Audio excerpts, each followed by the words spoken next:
Genesis chapter 4. Then Adam had intercourse with his wife, and she became pregnant.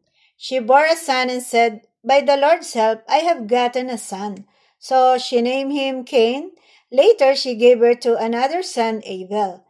Abel became a shepherd, but Cain was a farmer. After some time, Cain brought some of his harvest and gave it as an offering to the Lord. Then Abel brought the first lamb born to one of his sheep, killed it, and gave the best part of it as an offering. The Lord was pleased with Abel and his offering, but he rejected Cain and his offering.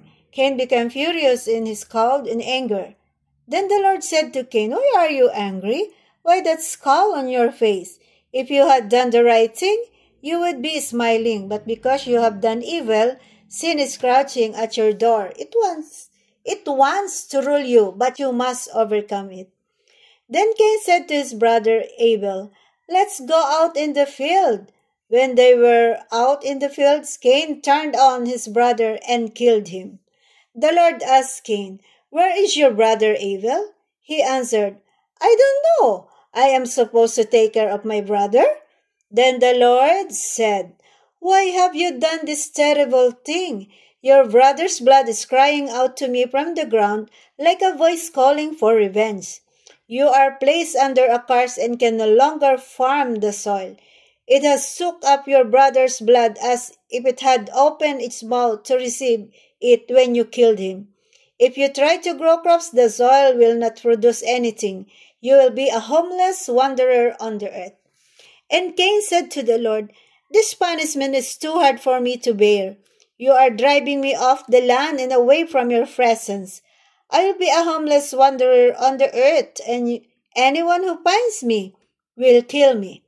But the Lord answered, "No, if anyone kills you, even 7 lives will be taken in revenge." So the Lord put a mark on Cain to warn anyone who met him to kill him. And Cain went away from the Lord's presence and lived in a land called Wandering, which is east of Eden, the descendant of Cain. Cain and his wife had a son and named him Enoch. Then Cain built a city and named it after his son. Enoch had a son named Irad, who was the father of Mehujael. And Mehujael had a son named Methushael, who was the father of Lamech. Lamech had two wives, Ada and Zillah. Ada gave birth to Jabal, who was the ancestor of those who raised livestock and lived in tents. His brother was Jubal, the ancestor of all musicians who played the harp and the flute. Zillah gave birth to Tubal, Cain, who made all kinds of tools out of bronze and iron. The sister of Tubal Cain was Naamah. Lamech said to his wives, "Ada and Zillah, listen to me.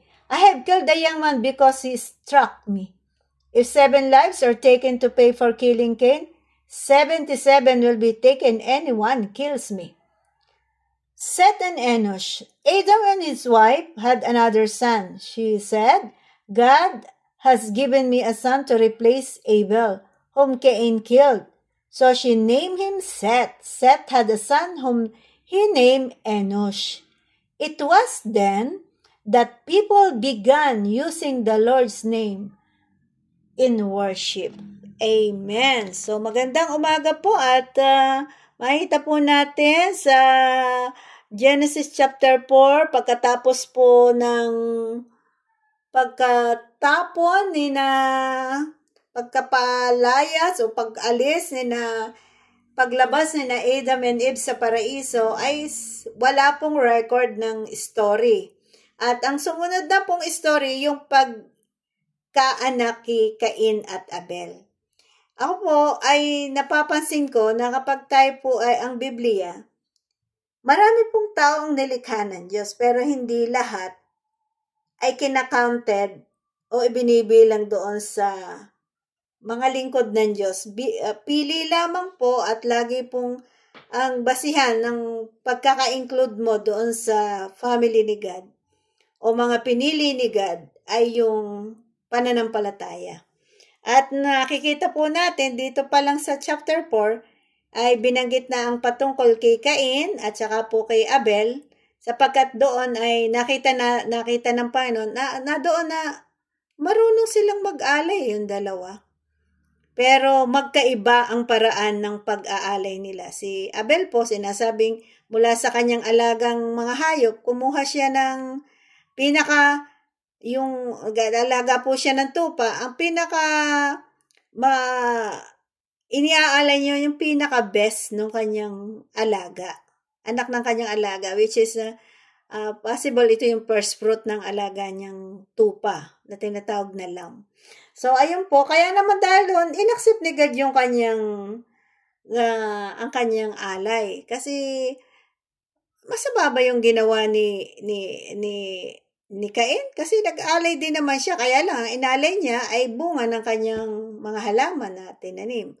So, which is, sinabi doon kung tama ang ginagawa mo, ibig sabihin po, kasi pagka po pag-aalay ang pag-uusapan sa salita ng Diyos o sa history ng Biblia, lagi pong yung ang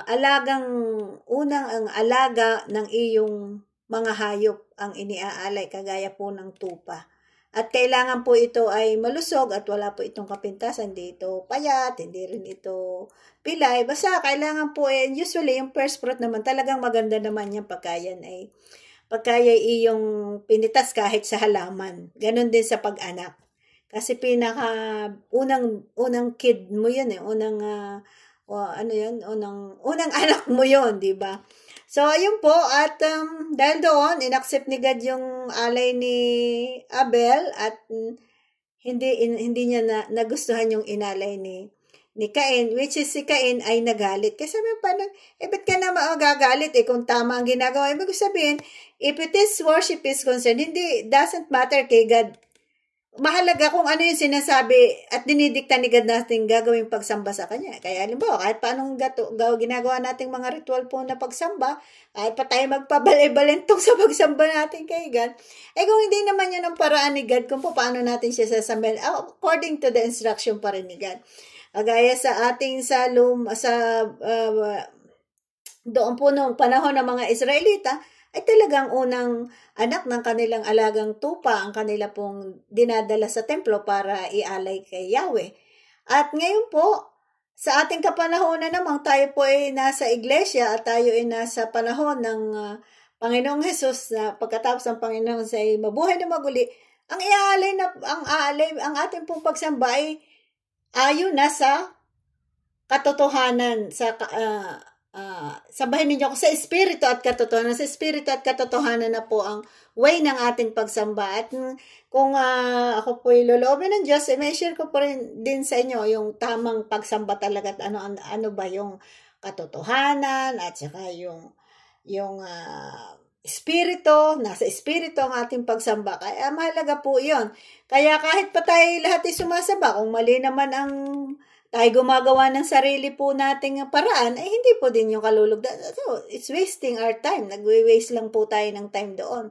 Eventually, hindi rin naman pala tinatanggap ni God. So, gayon po ang nangyari. Kaya sabi ni Yahweh, ay Cain, mag-ingat ka. Sabi niya, ibig sabihin, yung ginagawa niyang yun, na kung anong magustuhan niyang pagsamba sa Diyos, pag-aalay, ingat ka kasi yung galit mo, maaari pa yung lumaki pa yan at makagawa ka pa ng, sabi niya, parang kasalanan ay talagang, kaya minsan yung paggawa natin ng maliit, it getting bigger kapag hindi talaga tayo nakabalik sa Panginoon at hindi natin nahingi ng tawad yun sa Panginoon. Kasi yung kasalanan po may kapangyarihan talagang, yung maliit na kasalanan, nagiging sila po yan sa atin para gumawa pa tayo ng marami pang pagsuway sa Diyos. And eventually, pinatay po niya si Abel. At nang siya'y tanongin, lalo pa siyang dumami pa ang kanyang kasalanan. Nang siya'y tanongin ng Panginoon, sabi, ako ba'y tagapag-alaga ng kapatid ko? Gayon. Alagaan niya po. Wala talaga siyang pananampalataya sa Panginoong Yahweh kasi hindi ba niya alam na Diyos ay all-knowing God? At kahit ipakatago-tago man natin, sekreto natin kasalanan, kita pa rin niya. Kaya, alam nyo, napakabuti pa rin ng Panginoon. Perhaps, nag-hope pa rin si God na hihingi siya ng tawad. Kasi hindi naman agad kinonfront ni God yung kanyang kasalanan eh. Tinanong muna niya. Samantalang tumanggi pa siya at nagmaang-maangan na parang wala siyang nalalaman. Sabi pa, napaka, sabi doon ano yung word na sinabi ng Panginoon sa English? Sabi niya, terrible thing, ginawa mong napaka-terrible thing na ginawa mo. Sabi, pinatay mo ang kapatid mo. Buo na, kapatid mo siya. Pangalawa, inosente, wala naman ginawang masama sa kanya si Abel. Tapos niloko pa niya. Kunwari, masyal sila doon sa parang, pero pagdating doon, pinatay niya. Kaya naman sa nangyaring yun, na-undercurse po pati yung sakahan niya. Sabi din. Kaya alam niyo po yung kasalanan. Sabi niya, sumpain niyang lupang yung sinasaka. Huwag ka na magsaka, hindi ka na makakapagsaka kasi kahit magsaka ka, kahit pa mag-cultivate ka, walang tutubo doon dahil yun ay sinusumpa ko. Kaya yung pong kasalanan, hindi lamang po ang kabayaran ng kasalanan ay kamatayan. Ito din po ay ang kasalanan ay nagkakaroon din po ng sumpa. Kaya po tayo mga magulang ay ayusin po natin ating mga buhay, yung ating pong mga ginagawa natin. Kung tayo nang lalamang, tayo kumukuha ng hindi atin, para lang magkamal tayo ng pera, o tayo ay ano po, pananagutan po natin yun sa Diyos na ko. Tayo po pwedeng magtago at magkunwari, pero sa hindi po tayo makakapagkunwari. At lahat po tayo hahatulan. At yung hatol po niya ay talaga po namang hatulan tayo ayon sa ating mga pinaggagawa po nung tayo nabubuhay pa. Kaya po ngayon, dahil po doon ay siya ay kinarsis din at sabi ng Panginoon, magiging wanderer ka at lagalag sa earth. Sabi ganoon.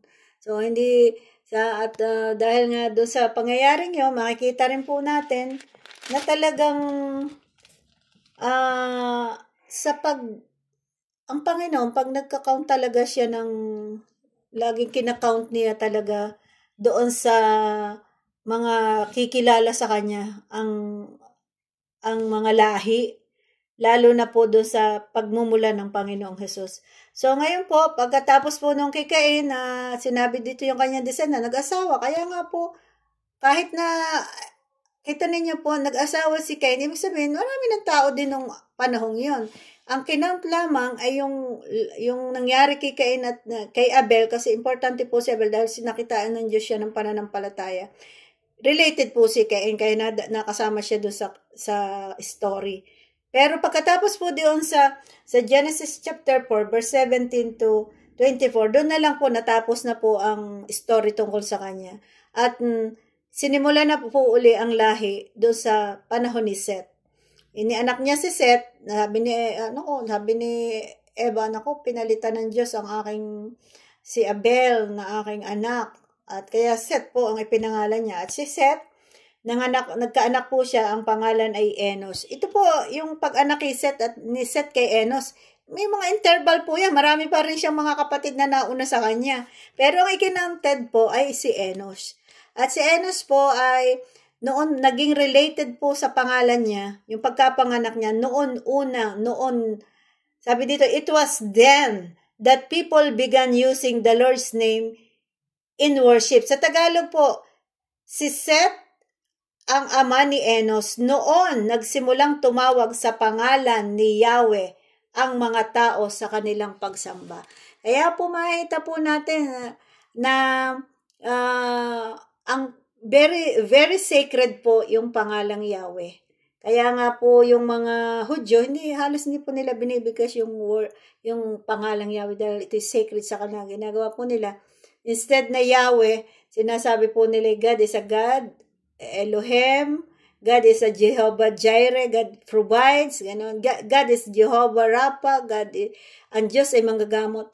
Napaka-sacred po nung pangalang Yahweh sa kanila. At yun po ay dapat nauunawaan nating mga kumikilala talaga ng totoo sa Diyos. Kaya po, abangan po ninyo yung aking pag-share patungkol sa sino si Yahweh. Sa mga darating ko pa pong mga isi-share dito sa aming YouTube channel. So, dito na lamang muna po tayo mag-i-end at nawa po napagpala kayo sa story sa Genesis chapter 4. At marami pa pong points na makikita diyan pero ay I know po na sa pag-share ko po ng mga i-share ko sa series at sa mga pag-i-share ko pa po ng mga points sa Bible, madadaanan pa rin po natin yung mga points na maaring hindi ko nabanggit ngayon. So kung kayo pinapagpala sa ating pong aking binahagi today, ay inyo pong ibahagi din ito sa iba para marami po ang makarinig at kung kayo po ay napagpala,